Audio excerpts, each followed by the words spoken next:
हरे कृष्णा।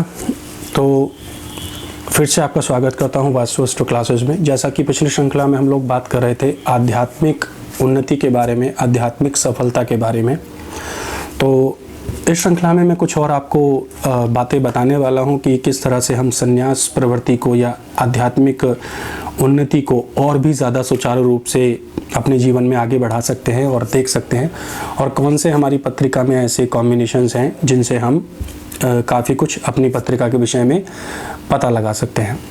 तो जैसा कि मैंने आपको बताया था 12वें भाव से संबंधित ग्रहों के बारे में, हम पिछली श्रृंखला में कुछ थोड़ा सा 12वें भाव को कवर कर पाए थे।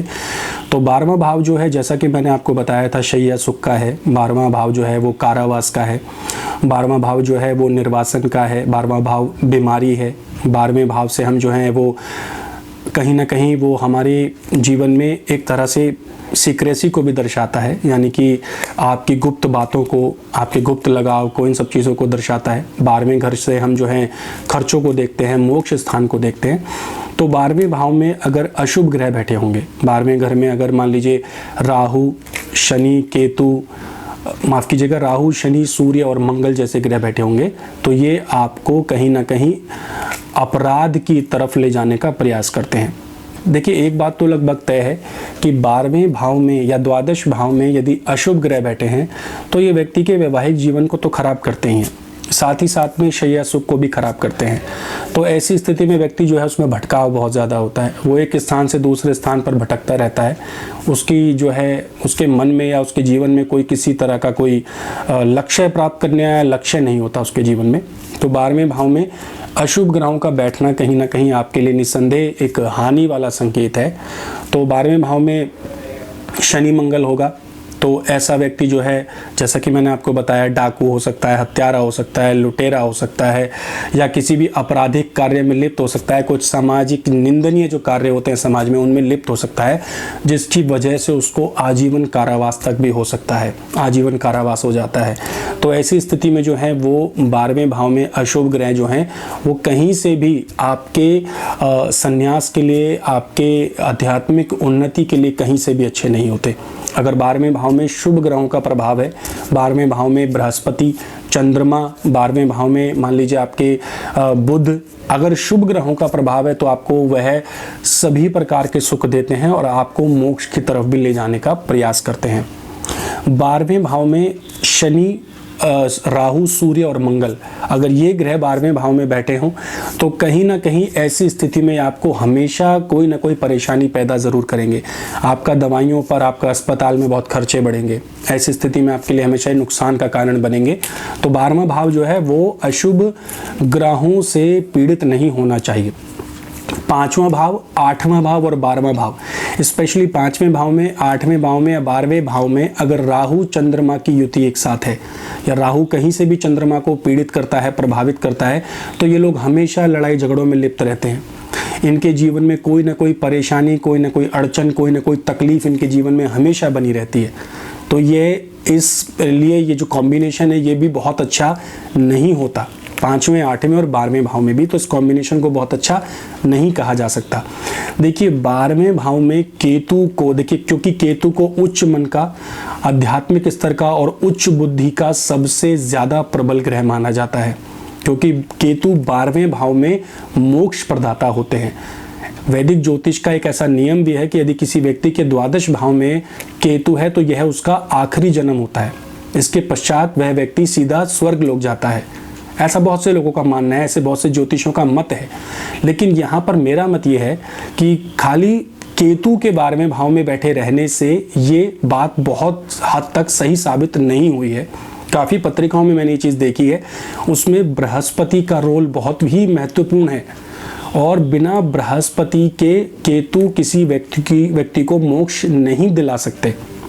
तो केतु को, जो कि उच्च ज्ञान, उच्च शिक्षा और कहीं ना कहीं हमारे उच्च मन का प्रतिनिधित्व करता है, बृहस्पति का साथ मिलना बहुत ज़्यादा ज़रूरी है। तो बृहस्पति की दृष्टि अगर वहाँ पर हो, या मान लीजिए कि पंचम भाव के स्वामी और नवम भाव के स्वामी दोनों ही अगर केतु को दृष्ट करते हों, पंचम भाव का स्वामी और नवम भाव का स्वामी अगर केतु को दृष्ट करते हो या केतु को दृष्टि देते हो तो ऐसी स्थिति में भी एक उच्च सन्यासी के योग बनते हैं। ये एक आध्यात्मिक क्षेत्र में बहुत उन्नति देने के योग बनते हैं। तो ऐसी स्थिति में भी आपको आध्यात्मिक स्तर पर काफ़ी उन्नति मिलने के योग बनते हैं। तो कुछ ऐसे कॉम्बिनेशंस हैं जिनको आप खुद अपनी पत्रिका में देखकर ये अनुभव कर सकते हैं कि आपकी पत्रिका में कुछ इस प्रकार के कॉम्बिनेशंस हैं या नहीं है। क्योंकि यहाँ पर केतु जो है, केतु की शक्ति जो है वो बहुत ही ज़्यादा महत्वपूर्ण होती है। देखिए केतु जो है एक रहस्यमय ग्रह होने के साथ साथ, क्योंकि देखिए मीन राशि भी जो है एक तरह से रहस्यमय प्रकृति वाली राशि है, क्योंकि 12वां भाव है और 12वां भाव जो है वो आपकी रहस्यमय प्रतिभा की परिपक्वता है। तो जब तक आप मैच्योर नहीं होंगे, जब तक आपको संसार से अलगाव उत्पन्न नहीं होगा, तब तक आप किसी भी स्तर पर आध्यात्मिक क्षेत्र में उन्नति प्राप्त नहीं कर सकते। तो ऐसी स्थिति में हमें देखना है कि केतु हमारे मन में विच्छेद पैदा करता है, केतु हमारे मन में अलगाव पैदा करता है। जैसा कि मैंने पिछली श्रृंखलाओं में भी आपको कहा था कि राहु, केतु, शनि ये ऐसे ग्रह हैं जो हमारे मन में अलगाव पैदा करते हैं, और जब हमारे मन में अलगाव पैदा होगा तभी हम संन्यास की तरफ बढ़ेंगे। चतुर्थ भाव और चतुर्थ भाव के डिस्पोजिटर और चतुर्थ भाव के कारक चंद्रमा, यदि इन तीनों पर शनि का प्रभाव हो तो भी व्यक्ति अध्यात्म की ओर बढ़ता है, उससे व्यक्ति के भीतर वैराग्य उत्पन्न होता है, ऐसे व्यक्ति के अंदर जो है संन्यास की प्रवृत्ति जागती है। तो चतुर्थ भाव कर्क राशि, जहाँ पर देवगुरु बृहस्पति उच्च के होते हैं, चतुर्थ भाव पर अगर शनि जैसे ग्रहों का प्रभाव है, सन्यासी प्रवृत्ति वाले ग्रहों का प्रभाव है, तो ऐसा व्यक्ति समाज से बिल्कुल अलग होता है।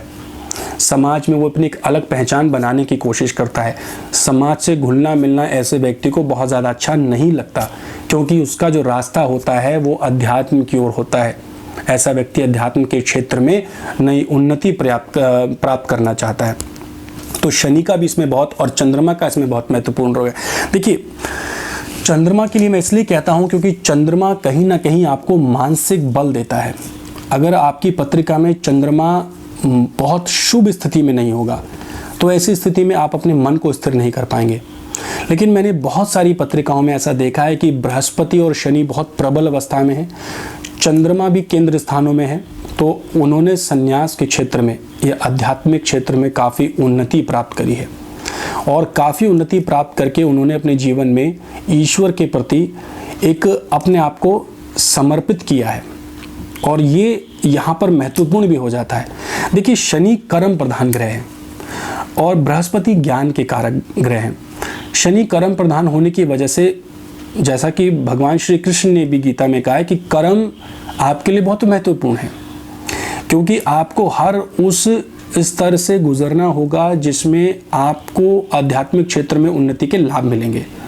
अगर आप धनु राशि यानी कि अगर आप धर्म की बात करते हैं तो मकर राशि, आपको अपना शारीरिक परीक्षण कराना होगा, आपको अपना कर्म का परीक्षण कराना होगा, और जब आप कर्म से गुजरेंगे यानी कि जब आप मकर राशि से गुजरेंगे तो आप कुंभ राशि में पहुंचेंगे, तो आपके कर्म ही आपको लाभ और हानि देते हुए नजर आएंगे कि आपके कर्म का स्तर कैसा है, तो तभी आपको वहाँ से लाभ और हानि के योग बनेंगे। और उसके पश्चात जो अंतिम राशि होती है वो होती है आपकी मीन राशि, जहाँ पर आप मोक्ष प्राप्त करते हैं। तो कितनी सुंदर बात है, धनु राशि, मकर राशि, कुंभ राशि और मीन राशि, इन चारों भावों से होते हुए आपको मोक्ष प्राप्त होता है और आप मोक्ष के अंतिम और चरम सीमा तक पहुँच जाते हैं। तो इन चीज़ों का ध्यान रखना हमारे लिए बहुत ज़्यादा महत्वपूर्ण है। महत्वपूर्ण इसलिए भी हो जाता है क्योंकि शनि और बृहस्पति, जिनको आध्यात्मिक क्षेत्र से जोड़कर देखा जाता है, क्योंकि वैदिक ज्योतिष में यही दो ग्रह हैं जो आपको आध्यात्मिक उन्नति दे सकते हैं। अगर किसी भी भाई या बहन की पत्रिका में बृहस्पति और शनि अच्छी अवस्था में हैं, उच्च के हैं, बढ़िया स्थिति में हैं, तो ये आपको उन्नति अवश्य देंगे। देखिए यहाँ पर एक बड़ी इंटरेस्टिंग सी बात यह है कि अगर आपको आपकी पत्रिका में बृहस्पति उच्च राशि में, स्वराशि में या अपनी मूल त्रिकोण राशि में मिला है, या 12 भावों में कहीं भी बृहस्पति शुभ स्थिति में है, तो इसका सीधा सा अर्थ है कि बृहस्पति का मतलब है कि आपके पिछले जन्मों का कर्म जो है वो बहुत अच्छा रहा है, आपके पूर्व जन्मों के कर्म अच्छे हैं, जिसकी वजह से आपको जो है बृहस्पति शुभ अवस्था में मिला है, बृहस्पति अच्छी अवस्था में मिला, तभी आपका बृहस्पति प्रबल होगा और बृहस्पति के प्रबल होने से ही आपको आध्यात्मिक क्षेत्र में उन्नति मिलेगी। अगर आपका नवम भाव या नवम भाव का स्वामी पीड़ित है, खराब है, तो इसका सीधा सा अर्थ है कि आपके पिछले जन्मों का जो कर्म है वो सही नहीं है। आप अपने पिछले जन्म में कुछ ऐसे कर्म कर आए हैं जिसकी वजह से आपको इस जन्म में उन कर्मों का फल भोगना पड़ेगा, उन कर्मों को आपको झेलना पड़ेगा। जैसा कि रामायण में प्रभु श्री राम लक्ष्मण जी से कहते हैं कि हमें अपने कर्मों का फल भोगना पड़ता है, हमारे कर्मों के फल के अनुसार ही हमें जीवन में सुख दुख, लाभ हानि, यश अपयश ये प्राप्त होता है। भाग्य का हमारे कर्मों से कोई लेना देना नहीं होता। भाग्य का अर्थ वो होता है जो आपको भाग्य में मिलता है। इसका सीधा सा अर्थ है कि आपका जन्म कहाँ होगा, किस दिन होगा, किस स्थान पर होगा, कैसे माता पिता के घर में होगा, इसका चयन आप नहीं कर सकते, क्योंकि ये आपके भाग्य में लिखा गया है। आपके पिछले कर्मों के फल के अनुसार ही आपका जन्म तय होगा कि आपका जन्म किसी अच्छे या किसी अमीर परिवार में होगा या किसी गरीब परिवार में होगा। ये आपका भाग्य है। आपका भाग्य में ये लिखा होता है कि आपको कैसे भाई बहन मिलेंगे, आपके भाग्य में लिखा होता है कि आपको कैसे पति और पत्नी मिलेंगे, आपके भाग्य में लिखा होता है कि आपका कैसे परिवार में जन्म होगा। अगर आपका पंचम भाव और पंचमेश पीड़ित है तो आपका जन्म एक सामान्य परिवार में होगा और बहुत ही सामान्य से परिवार में आपका होगा। अगर आपका 9th हाउस यानी कि नवम भाव और नवम भाव भी पीड़ित है तो आपका जन्म जो होगा वो एक बहुत ही गरीब यानी कि साधारण से परिवार में होगा। पंचमेश नवमेश अगर ये खराब अवस्था में है, नीच अवस्था में है, तो एक सामान्य से परिवार में ऐसे व्यक्ति का जन्म होता है। अगर अष्टमेश पर यानी कि अगर अष्टम भाव का स्वामी सूर्य को ही देखता हो तो आपका जन्म एक सामान्य परिवार में होता है। तो आध्यात्मिक क्षेत्र की उन्नति के लिए कुछ ऐसे कॉम्बिनेशंस हैं जिनको समझे बिना आप आध्यात्मिक क्षेत्र में प्रगति नहीं कर सकते। जब तक हम इनको नहीं समझ पाएंगे तब तक हम आध्यात्मिक क्षेत्र में उन्नति नहीं कर पाएंगे। अब मैं आपको कुछ ऐसे कॉम्बिनेशंस बताऊंगा जो कि एक भौतिकतावादी व्यक्ति के और एक आध्यात्मिक व्यक्ति के भीतर होते हैं। ऐसी पत्रिका में कौन से ऐसे कॉम्बिनेशंस हैं जो इन दोनों के अंतर को बताने का या दर्शाने का प्रयास करते हैं। उन अंतरों के विषय में मैं 8-10 पॉइंट्स आपको समझाने का प्रयास करूंगा ताकि आपको मोटी मोटी बातें उसमें समझ में आ सके। तो चलिए उसके बारे में थोड़ी सी और हम चर्चा करते हैं। तो बात करते हैं सबसे पहले भौतिकतावादी लोगों के बारे में कि जिनकी पत्रिका में ऐसे कॉम्बिनेशंस होते हैं या क्या कॉम्बिनेशंस होते हैं जो उनको भौतिकतावादी बनाते हैं। देखिए, सबसे पहले तो उनकी पत्रिका में प्रबल राजयोग होने चाहिए। प्रबल राजयोग का मतलब है कि 4 से 5 ग्रह जो हैं वो राजयोग कारक होने चाहिए और उनकी पत्रिका में बृहस्पति की स्थिति बहुत ज़्यादा शुभ नहीं होती। बृहस्पति बहुत ज़्यादा शुभ स्थिति में नहीं होता। दूसरी बात या दूसरा जो नियम है वो यही कहता है कि जो भौतिकतावादी लोग होते हैं उनका लग्नेश हमेशा प्रबल होता है, उनका लग्नेश हमेशा मजबूत स्थिति में होता है। तीसरा नियम ये कहता है कि चंद्र राशि, चंद्र की राशि या चंद्रमा जिस राशि का स्वामी है या चंद्रमा जिस राशि के मान लीजिए जैसे कन्या राशि है और कन्या राशि में अगर आपका चंद्रमा बैठा है और अगर कन्या राशि यानी कि बुध कहीं ना कहीं आपकी पत्रिका में शनि से दृष्ट है या शनि के प्रभाव में है या शनि के साथ युति बनाता है तो ऐसे व्यक्ति जो हैं वो भौतिकतावादी होते हैं, उनमें धन कमाने की प्रबल इच्छा होती है। अगला नियम ये कहता है कि यदि किसी भी जातक या जातिका की पत्रिका में सूर्य और चंद्रमा केंद्र स्थानों में उच्च के हों, स्वराशि के हों या मूल त्रिकोण राशि के हों या फिर वह कहीं ना कहीं मित्र राशियों में भी क्यों ना हो, तब भी यह व्यक्ति को भौतिकतावादी बनाते हैं। ऐसा व्यक्ति भौतिकतावादी होता है सूर्य और चंद्रमा के केंद्र स्थान में होने से भी। अगला जो नियम है वो ये कहता है कि यदि ऐसे व्यक्ति की पत्रिका में जो तीसरा भाव जो होता है, तीसरा भाव जो है वो निम्न बुद्धि को और कम बुद्धि को दर्शाने का प्रयास करता है। अगर तीसरे भाव पर शुभ ग्रहों का प्रभाव हो, शुभ ग्रहों का प्रभाव हो, दृष्टि हो, तो ऐसा व्यक्ति जो होता है वो भौतिकतावादी यानी कि भौतिक जीवन जीने की उसके अंदर प्रबल इच्छा होती है, तो ऐसा व्यक्ति भौतिक जीवन को जीने का प्रयास करता है।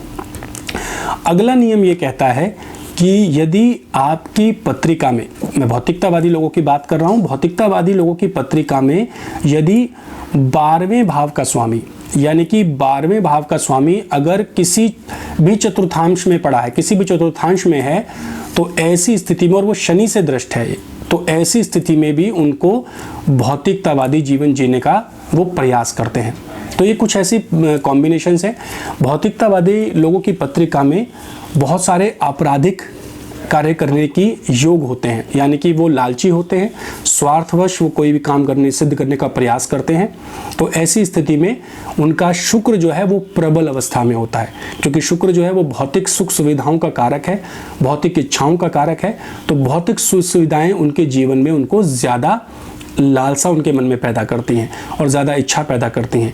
ऐसे लोग दूसरों की परेशानियों को नहीं समझते और बहुत आसानी से दूसरों को कष्ट और दूसरों को सताना और पशु पक्षियों को सताना या मांसाहार होना या व्यसनी होना, ये सब योग उनकी पत्रिका में होते हैं जो शुक्र के होने से बनते हैं। तो ये लोग संन्यास की ओर बहुत ज़्यादा अग्रसर नहीं होते, संन्यास की तरफ आगे नहीं बढ़ते। ऐसे लोगों की पत्रिकाओं में शनि और बृहस्पति भी बहुत शुभ स्थिति में नहीं देखे जा सकते। शनि और बृहस्पति शुभ नहीं होते, जिसकी वजह से इनकी पत्रिका में भौतिक सुखों के योग ज़्यादा बनते हैं। चलिए अब हम बात करते हैं पत्रिका में कुछ आध्यात्मिक उन्नति के योग कि कौन से ऐसे नियम हैं जो आध्यात्मिक स्तर पर व्यक्ति को उन्नति देते हैं। तो सबसे पहले तो ऐसे व्यक्तियों का बृहस्पति और शनि बहुत प्रबल अवस्था में होता है। बृहस्पति शनि शुभ होगा।